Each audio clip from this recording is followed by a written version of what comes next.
high রে ফুলাটাতে বাইতে বাইরেছি any বাইরে ঘরটা মানে নাম লয় এই ঘরটা খাইলে একটা ঘর আমি এক বুড়া মানুষ না যাইতারি বাজারও না যাইতারি ফুসকুনিত এ কইতা হে এরা কইছি বলে ঘরে ওষুধ আনিস আমার শরীরটা বেশি ভালো নাই ওষুধ আনে নাই আব্বাই না আজকে আমারে মারে রে আমি তো সহালে গেছিলাম রে তা যাই যে ঢাসা কপাল দেখা যাক কিতারে জমিদারের ফুলা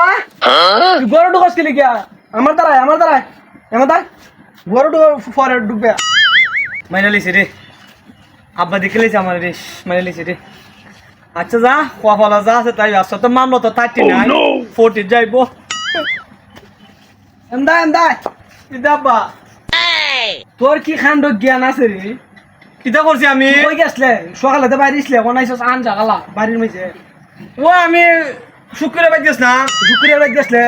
আমি ভাড়াইছিলাম যে ওষুধে লেগিয়া ওই অত বড় বেড়া একটা বানাইছি মানুষের আমার শরম দেবে যে এই বয়সে তুমি কাজ কাম করাই একটা লাইটটা সুধা ফুলা ঘরের মধ্যে খাওয়াই রাখতেছ আমি কিতা করতাম তুই কি তাহলে তোর তো ভাড়াইছি ওষুধে লেগে তুই ওষুধে না আমার লেগিয়া হ্যাঁ জমিদারের ঘরে জমিদার ওষুধ হতে ইয়াদ নাই আমার তোরা খাওয়াই দিব ওষুধ হতে আমার ইয়াদ নাই তোর ইয়াদ নাই না তুই কই গেছলে আমি গেছিলাম শুক্রবার গেছিলাম সত্যি করে রাখো শুক্রিয়ার বাইক না কই গেছ সত্যি করে রাখো নাহলে বাড়িটা মারুম সিধা করে খবরটা ভাঙ গেলাম সিধে তোমারও খবর লাগবো আমি গেছিলাম বিয়ে করতে গেছিলাম কারবারটা দেখছো আমি যে এর বাপ এমনি একটু সম্মান করছে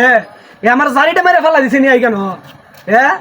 আমি বাপ হয়ে এর কি একটু শাসন করতাম পারি না এর আমি কইছিলাম তুই সকালে লেগে আসলে আন্দা খালা আইস আমারই কথা নাই হোক আমি গেছিলাম বউ দেখতাম এমনি একটু সরম করছে গুলামের ঘরের গুলাম এসব ফুলাবান তেরে যদি আগে জানতাম ইটা করবো তে ছয়টা রাইতে তেরে নুন খাবে মারিয়ে দিলাম ওই মানুষ আমার কত কথা না আচ্ছা যা তুই আমার জারিটা দিছস না এটাই অর্ডার তোর লমু আমি যাই গিয়া বুঝছস নে